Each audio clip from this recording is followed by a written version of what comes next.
बाप ने कहा था ऐसी ससुराल तलाश करनी है जहां पर नाम लेकर के लोगों की गर्दनें झुक जाया करे, कम से कम लेवल का तो होना चाहिए, बराबरी का तो होना चाहिए। आज लोग रिश्ते की बात करते हैं, मुफ्ती साहब आप हिंदुस्तान में घूमते हैं, मेरे बेटे का रिश्ता कराइए, कैसी बेटी चाहिए कि बस बराबर के लोग होने चाहिए। बराबरी से क्या मतलब है? तो 7 फीट का है जो तेरी ससुराल वाले 7 फीट के होने चाहिए, तेरी 11 फीट की लंबाई है जो तेरी बराबरी के लोग लगी में लगे गए। कहा नहीं नहीं तुम नहीं समझे, बराबरी के लोग ऐसे होने चाहिए जैसे खाने पीने में हम बेहतर हैं वैसे खाने पीने में वो अच्छे होने चाहिए, जैसे अमीरी में हमारा तस्करा है ऐसे अमीरी में उसका तस्करा होना चाहिए। मैंने कहा नादान तूने बराबरी यहाँ तलाश की है, क्या कि अच्छा होता कि तू कह देता मौलवी बेटी ऐसी चाहिए कि जब चले तो उसके हुस्न में किसी हीरोइन की अदा नजर ना आए, जब वो बोले तो उसके लहजे में कनीज़ फातिमा के जलवे नजर आने चाहिए, जब वो चले तो अदाए मुस्तफा नजर आनी चाहिए। खुदा की कसम अगर ये पसंद बनाई होती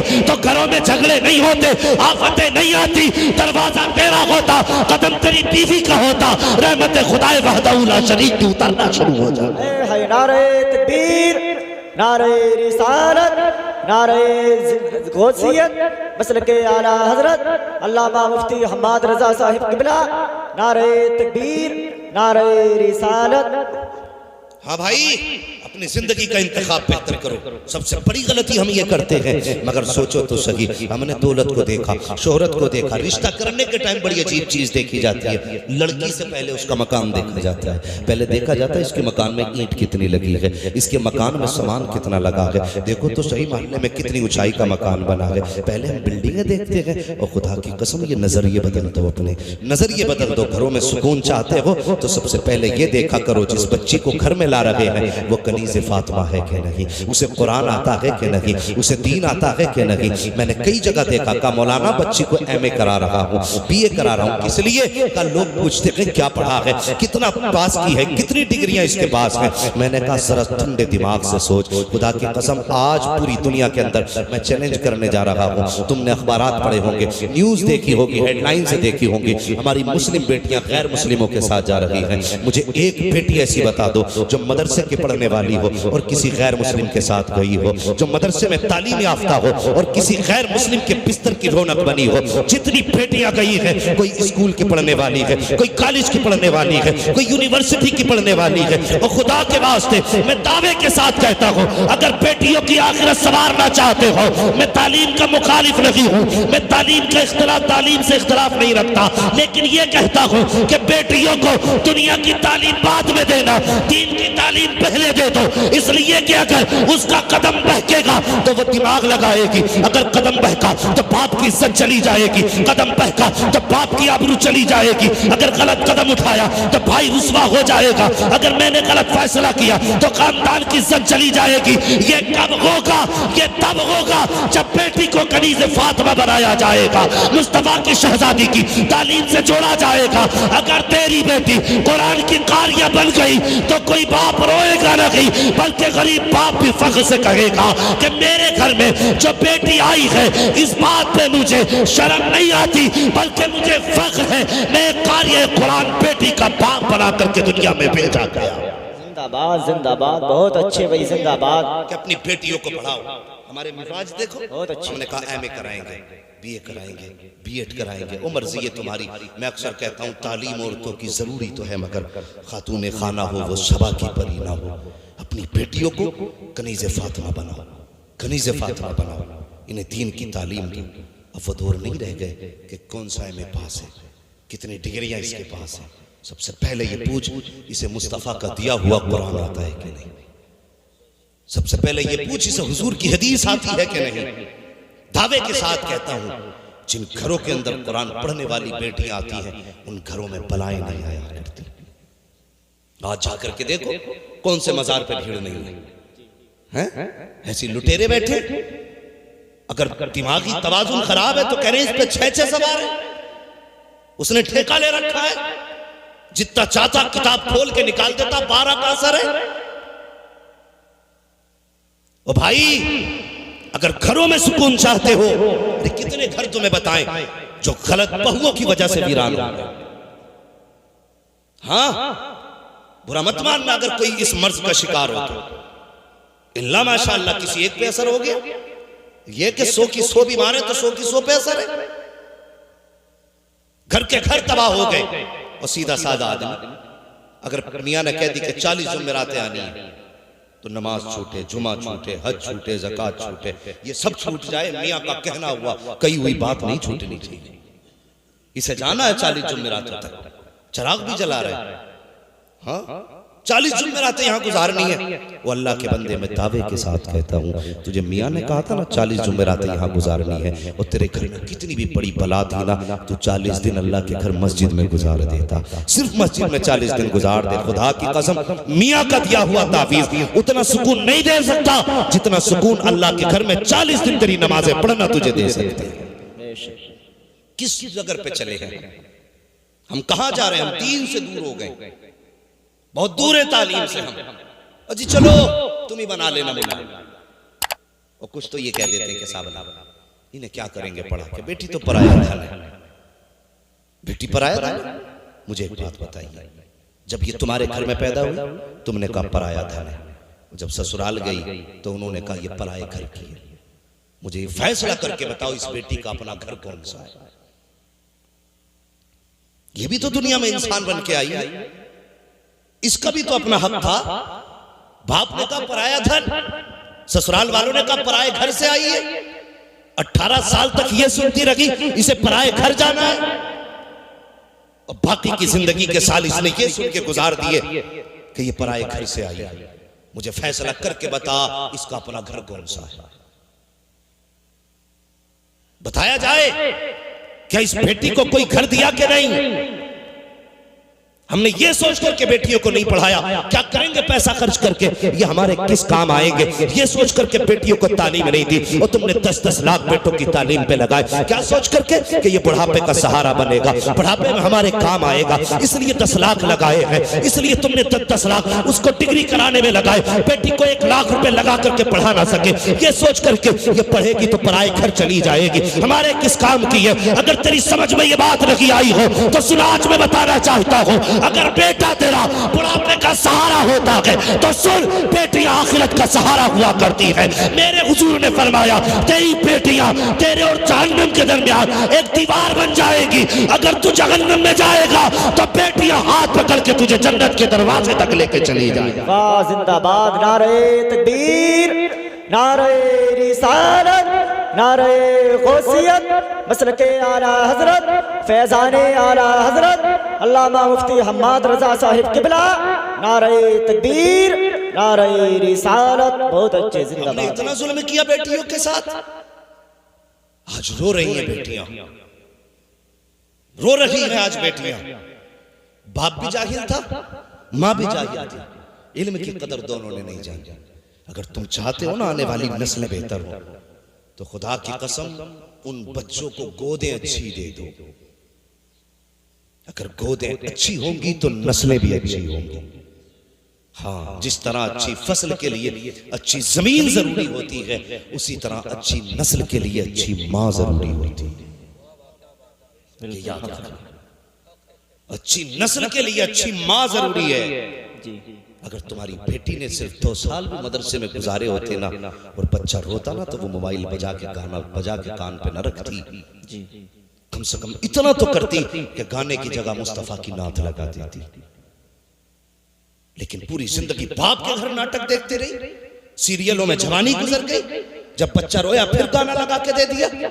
और लोग, हमारी कौम के कितने सीधे लोग हैं, कहते नहीं नहीं 12 साल तक तो बच्चे बच्चे होते, 12 साल तक बच्चे बच्चे होते, अभी कोई बात नहीं है। अगर 8 साल में बच्चा किसी का अंडा चुरा लाए ना, अम्मा कहती थी बच्चे ही तो छोड़ो जी, अभी बच्चे ये नासमझी में ले आया। नहीं, बच्चे की परवरिश 10 साल या 8 साल के बाद नहीं, बच्चे की तरबियत तब से शुरू हो जाती है जब बच्चा माँ के शिकम में आता है। जी जी बिल्कुल। मैं आपको कहानी नहीं सुना रहा हूं, ये जिंदगी का हर्फ आखिर बता रहा हूं। अगर इसको सुनने के बाद भी गफलत की तो कोई बचाने वाला नसीब नहीं होगा। न मियाओं के तावीज बचा पाएंगे, न मियाओं के गंडे बचा पाएंगे। ये याद रखना, बच्चा तभी से तरबियत के लिए मुतवज्जो हो जाता है जब माँ के शिकम में आता है। वो बच्चा नहीं, मेरे उस्ताद गिरामी ने भी बताया, सरकार गो से पाक, अल्लाह अकबर। पूछो ना उलमा साहब, दुनिया में तशरीफ लाए, माँ उस्ताद के पास ले गई, पढ़ाइए ना हजरत मेरे बच्चे को। उस्ताद ने बिस्मिल्लाह पढ़ाई, पढ़ो, पढ़ना शुरू किया, 17 या 14 पारे पढ़ डाले। उस्ताद ने क्या कहा, जहां इतने पारे हिफ्ज़ किए उतने बाकी भी वहीं कर लेते। तो आपने क्या फरमाया था, कहा उस्ताद जिस दरसगाह में मैंने इतने पारे याद किए हैं उस दरसगाह में इतनी पढ़ाए जाते हैं। उस्ताद ने कहा क्या बात, कहना क्या चाहते हो? फरमाने लगे ये मैं किसी मकतब में नहीं सीख के आया, ये मैंने माँ की गोद में सीखे। वाह जिंदाबाद, बहुत अच्छे। माँ की गोद में सीखे। ऐसी कितनी बातें तुम्हें बताऊंगा, माँ की गोद में सीखे।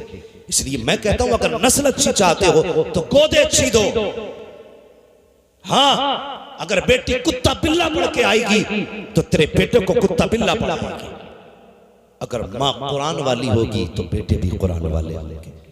माँ हदीस वाली होगी तो बेटे भी हदीस वाले होंगे। माँ अगर दीन वाली होगी तो बेटे भी दीन वाले होंगे। अल्लाह अकबर। खुदा के वास्ते बेटियों के साथ नाइंसाफी ना करो। बाप भी जाहिल था, कहता रहा पराया धन है। माँ भी जाहिल थी, कहने लगी परदेश जाना है। ससुराल पहुंची है तो वहां भी सारे जाहिल मिले। ससुर भी जाहिल है, सास भी जाहिल है। उसे क्या अच्छा लगता है? उसे अच्छा लगता है मुझे उठ के चाय पिलाए, टाइम से खाना दे, मेरे कपड़े वक्त पे धो के दे। बुढ़िया कहती मुझे अम्मा अम्मा कह के पुकारे। अगर नमाज में बहू लग जाए तो जाहिल सास ससुर होते हैं तो कहते मुसल्ले पे पड़ी रहती है, बाकी का काम कौन करेगा? खुदा के वास्ते अगर इनमें इल्म होता तो तेरी बेटी को पराया धन नहीं कहा जाता। अगर इनके पास इल्म होता तो पराए घर की ना कहा जाता। मैके में होती तो घर वाले कहते ये हमारी है, ससुराल जाती तो कहते ये हमारी है। बेटी आज बेघर है, अगर इल्म होता तो उसे खुदा दो घर अता फरमा देता। सुभान अल्लाह, जिंदाबाद, बहुत। इसलिए जरूरी है कि बेटियों को तालीम दो, तालीम दो।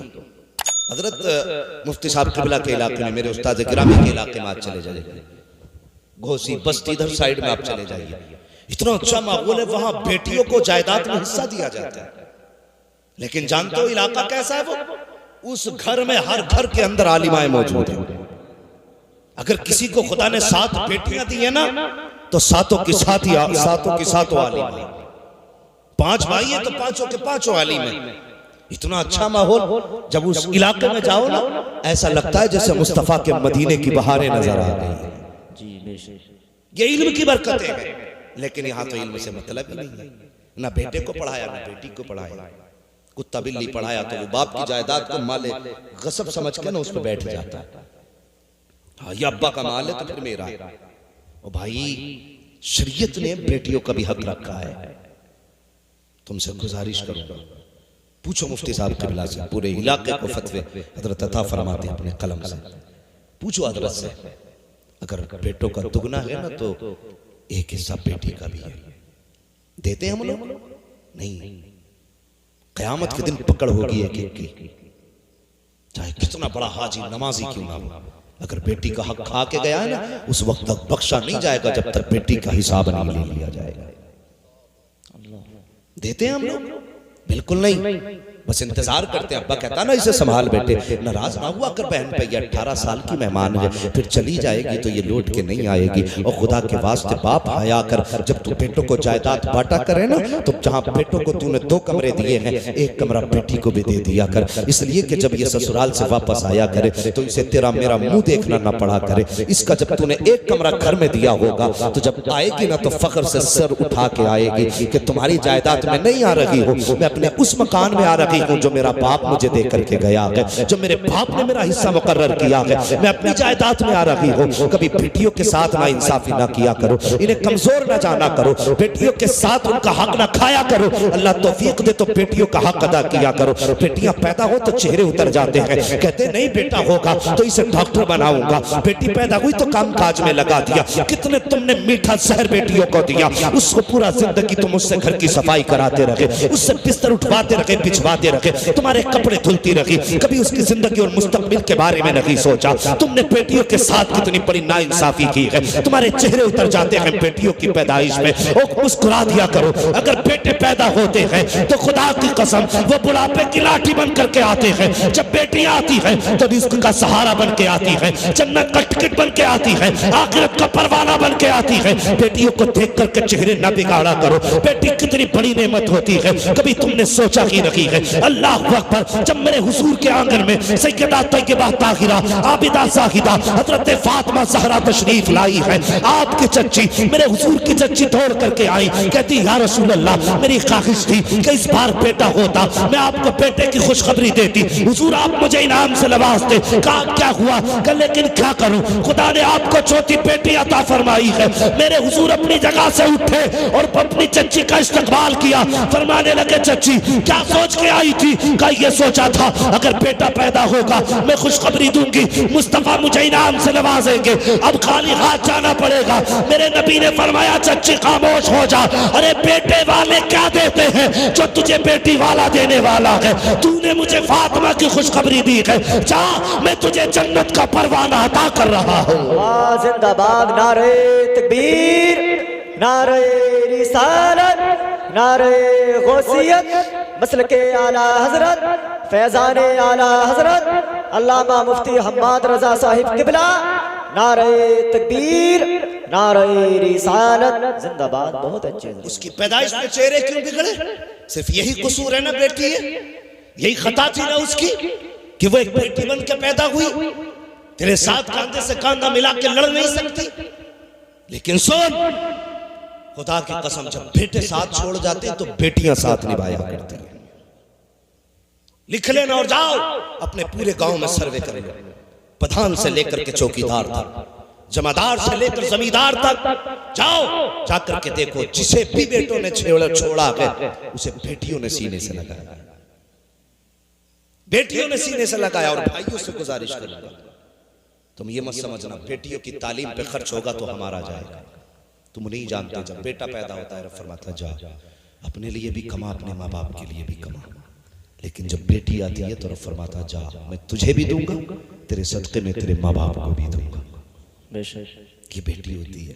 और पूछो यार बेटियों वालों से, खुदा की कसम मैं दावे के साथ कहता हूँ जिस घर के अंदर 9 बेटे और 1 बेटी ना हो वो घर 9 बेटों के होते हुए कब्रिस्तान लगता है, और जिस घर में बेटे ना हो 1 बेटी हो, खुदा की कसम वह अकेली बेटी पूरे घर को जन्नत बना के रखती है। ये बेटी की बरकत है। और सुनो दावे के साथ कहता हूँ कितनी भी थक के आओ, मजदूर तबके के लोग होंगे, मेहनत कश लोग होंगे, कितना भी थक के आओ, शाम को अगर बेटी सीने पे लेट जाए ना उसके ठोकरों के सदके में अल्लाह बदन की थकन उतार दिया करता है।